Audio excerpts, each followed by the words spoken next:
Oi, João. Oi, Kelly. Tudo bem, João? Tudo bem com você? Comigo também. Oi, como você tá aí em casa? Como vocês estão? E aí, Johnny, o que a gente vai fazer hoje? Hoje a gente vai responder algumas perguntinhas que chegaram pra gente. Lembrando pro pessoal de casa... Sempre bom reforçar, né? Exatamente. Quem quiser mandar uma sugestão, uma perguntinha para ser respondida, tiver uma dúvida aí, pode mandar no nosso e-mail que está aí embaixo. Ou também pode ir no Instagram, tanto o meu quanto da Kelly, mandar via inbox, né? Enfim, que é muito mais comum, né, João? Da forma que preferir. Né? Também aí nos comentários do vídeo. Se você não se importar, né, e tal, se for uma coisa de boa, assim, pode deixar nos comentários também. Aproveitar para dizer, se você estiver acompanhando pelo YouTube, para curtir e compartilhar o vídeo. Se estiver pelo Spotify, nosso podcast também, nos siga nas nossas redes sociais. Vamos lá, João. Vamos lá, primeira pergunta. O que você recomenda para quem quer entender melhor sobre sexualidade? Tá. Eu recomendo pesquisa, né? Pesquisa é sempre bom. Eu recomendo o processo de autoconhecimento, que pode ser psicoterapia, né? Mas também, hoje em dia, a gente já tem, João, os médicos muito preparados para quebrar aquele tabu de não falar do assunto e orientar, né? Que a pessoa conheça o seu corpo, que ela se toque, né? Então você pode conhecer a sua sexualidade através do seu próprio corpo. Você pode se conhecer de modo integral num processo de psicoterapia que pode também trazer, né? Você pode trazer para suas sessões esse assunto focadamente, e aí a gente vai entender o que você pensa. Tem muita gente que tem muita limitação por causa de moral, ou de religião, ou de educação, né? E é importante a gente entender como que você entende isso, quais são as suas limitações, o que está te travando. E aí, por que trava? Trava porque o sexo, gente, o corpo, ele é só uma expressão do nosso desejo, né?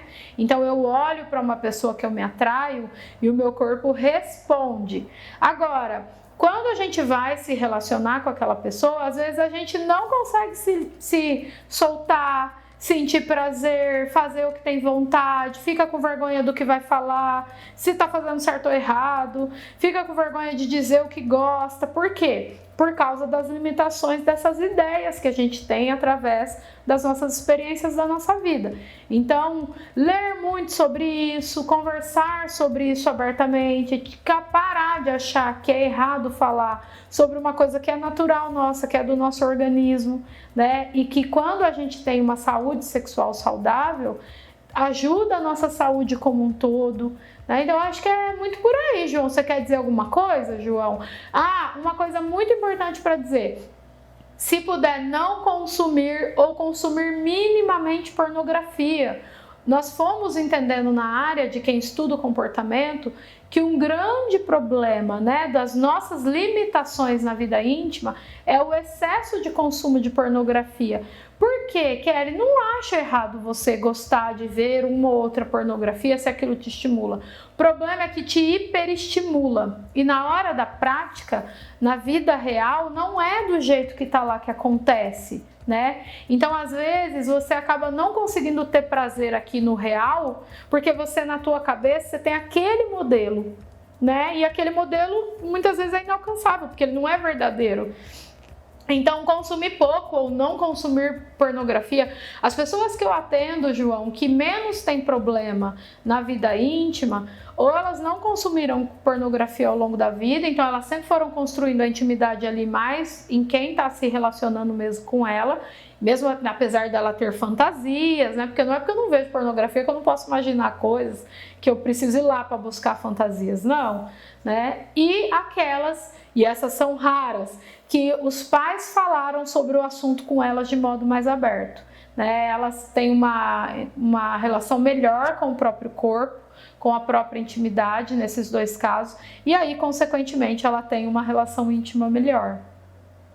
Então, gente, isso é muito complexo, né? Então, sei lá, eu acho que boa parte dessa questão aí, o autoconhecimento ajuda, né? ele ajuda em boa parte, né? É muito comum, gente, a gente vê no consultório ou a gente tem amigos na vida pessoal de pessoas que têm casamentos assim, porque vocês podem falar, mas é porque casamento caiu na rotina, relativamente novos, né, o casamento, e que não tem uma vida íntima satisfatória. É muito comum que a mulher não tenha o orgasmo, é muito comum a gente achar que sexo é só penetração e estamos cansados de dizer que não é só isso que é sexo, né? Então, é muito comum que o homem pense que o pênis é uma expressão do poder dele e é a única que ele tem, né? Então, tem muita coisa aí envolvida e a gente precisa falar disso, né? Ô, Kelly, como que você sabe tudo isso que eu aqui que estou fazendo a pergunta não sei? O meu trabalho exige isso, porque eu não sei o que vai vir no consultório, né? Eu preciso falar disso, porque isso também é uma expressão da psique no mundo, e esse é o meu trabalho. E aí é óbvio estudo, né? Observação, dedicação, leitura, escuta dos pacientes, conversa com os profissionais, vídeos, podcast, tudo, né? E aí você que está aí como uma pessoa que quer aprender sobre isso, mesmo você não trabalhando com isso como eu trabalho, hoje em dia, né, João, com tanta coisa aí nas redes, a única coisa das redes gerais da vida é diminuição de pornografia, como eu disse. O restante vai ler, vai saber, né? Às vezes a pessoa é assexual e nem sabe, fica achando que tem um problema, na verdade ela não curte tanto assim sexo e tá tudo bem, é mais um jeito de ser. Próxima pergunta. Como estabelecer metas para a vida? Como estabelecer metas para a vida? Metas, no geral, elas são menores, né? Elas são pequenas, talvez uma meta média, né? Eu diria, João, que a meta ela é parte de um objetivo, né? Então, funciona muito estabelecer meta para a pessoa que é ansiosa, por exemplo. Porque a pessoa ansiosa, aí tá lá, ela tem 3 livros para ler. E ela vai ter uma tendência a ficar muito ansiosa, porque ela acha que é muito os livros, e aí ela pega e começa a procrastinar, né? Ou ela começa a passar mal toda vez que ela olha pro livro, mas aí ela vai ter prova, e aí a data tá chegando, né? Então vira aquele bololô danado. Então, se ela colocar, por exemplo, normalmente nos tratamentos a gente fala, olha, leia um pouco por dia, leia 3 páginas por dia, mas Kelly não vai dar, não, mas leia por dia. Semana que vem você me conta. Às vezes a pessoa bate a meta, às vezes ela até passa um pouquinho da meta. Então eu diria que meta é uma coisa assim. Eu quero comprar um carro, né? Esse é o objetivo. E aí eu gostaria de não financiar ele todo. A gente pode colocar metas de guardar dinheiro, sabe? Para a pessoa dar uma entrada maior. Então coloca ali pequenas metas. Eu preciso, meu médico falou que eu tenho que perder 30 quilos. A pessoa entra em desespero. É comum no consultório também. Kelly, 30 quilos é muito, eu não vou conseguir, né? A gente coloca pequenas metas. Olha, vamos pensar em 5 quilos agora, né? Não, mas o médico falou 30, sim, porque ele está pensando num prazo maior. Então eu diria que metas, João, ela é meio que parte de um objetivo maior. É bom porque o objetivo às vezes está muito longe, né? 30 quilos está muito longe. A gente tem uma tendência a falar que está desmotivado, que está com preguiça, que não tem motivação, que não tem disciplina. Porque o 30 é muito macro, né? Então perde 2 primeiro, depois a gente volta a conversar, né? Aí quando ela vê que ela perdeu 2, aí ela tem uma tendência a se animar um pouco mais. Agora mais 2. E aí vai indo, quando vê foi 30 e nem percebeu. Fez sentido, Johnny? Fez, é tipo... Isso é um jeito. Sim, a meta é o degrauzinho da escada. Exatamente. Né? Aí lá em cima, no final da escada tá o objetivo. E aí se você olha lá pro final da escada e ela é muito longa, você tem uma tendência a desistir. E a meta ela vem para isso, porque ela vai acontecendo degrau a degrau. É isso mesmo, acho que é um bom jeito. Tá, vamos lá. Psicopatia e autismo são considerados transtornos? Ô João, Eu penso nessas duas. Acho que por muito tempo a gente entendeu como patologias, né? Eu penso como um funcionamento diferente desse cérebro, né? Por exemplo, o autismo, a gente adotou a palavra atípico, né? Eu não entendo que uma pessoa atípica tenha um problema, ela só é diferente, né? Dos típicos. Então é um jeito de ser. Lá na psicopatia, se a gente pensar, eu não entendo isso também muito diferente, porque o cérebro do psicopata, a gente não tem um tratamento estabelecido para casos moderados e graves, né? Até porque ele não pensa que ele precisa de um tratamento, então dificilmente ele vai topar fazer um tratamento. E a gente tem um sistema límbico que funciona diferente, um sistema límbico com problema, vamos colocar assim. Talvez para um médico seja uma doença ou um transtorno, um problema, talvez. Eu entendo que é um jeito diferente de funcionar. É claro que no caso da psicopatia é um jeito diferente ruim, né? Porque isso pode ser uma tragédia.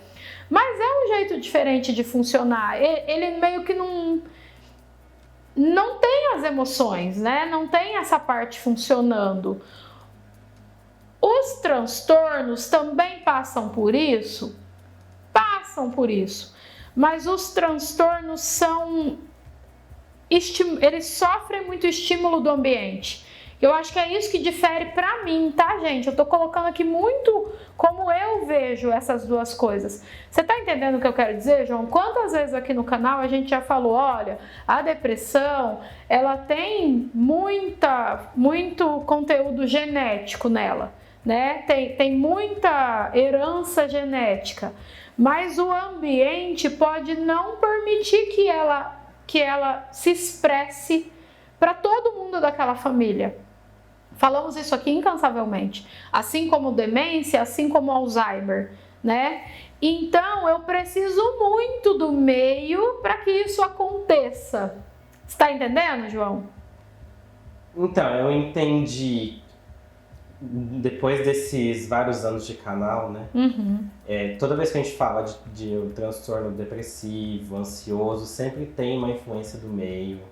Que faz com que ele apareça com mais força, com menos força. Isso, e aí tem a tendência, a predisposição genética, isso, né? Mas ela não quer dizer que vai rolar ou não vai, é o meio que vai.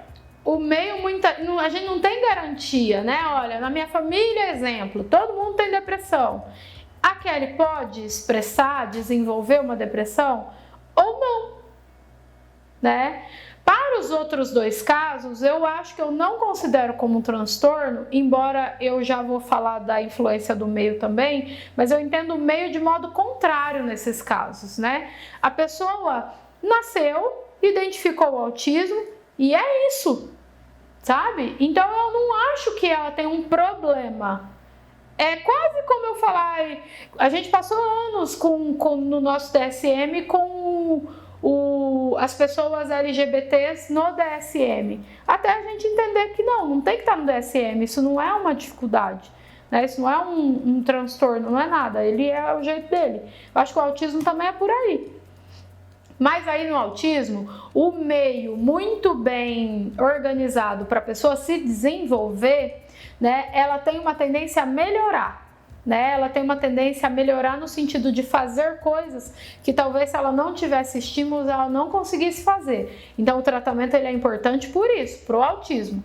Para o caso da psicopatia, o meio pode fomentar que a ira apareça, né? Pode fomentar sim, mas a questão do tratamento a gente já começa a encontrar falhas, pelo menos por enquanto, né, gente? É claro que no nosso mundo aqui a gente não para de descobrir coisa. Então, vejo dessa maneira, João. Vejo cérebros com funcionamentos diferentes, mas que nasce, sabe? E não que esse meio tem tanto poder assim sobre ele. Não sei se fez sentido, se misturou tudo, mas é assim que eu entendo. É tipo assim, a pessoa que vai nascer com um cérebro funcionando diferente, Ou seja, o autista ou o psicopata, eu não sei se tem algum outro, né? Eu não sei porque quem fez a pergunta misturou essas duas coisas, porque elas são totalmente opostas, né? Mas assim, se a gente pegar o ponto de que são cérebros que funcionam diferente do da maioria, né? Uhum.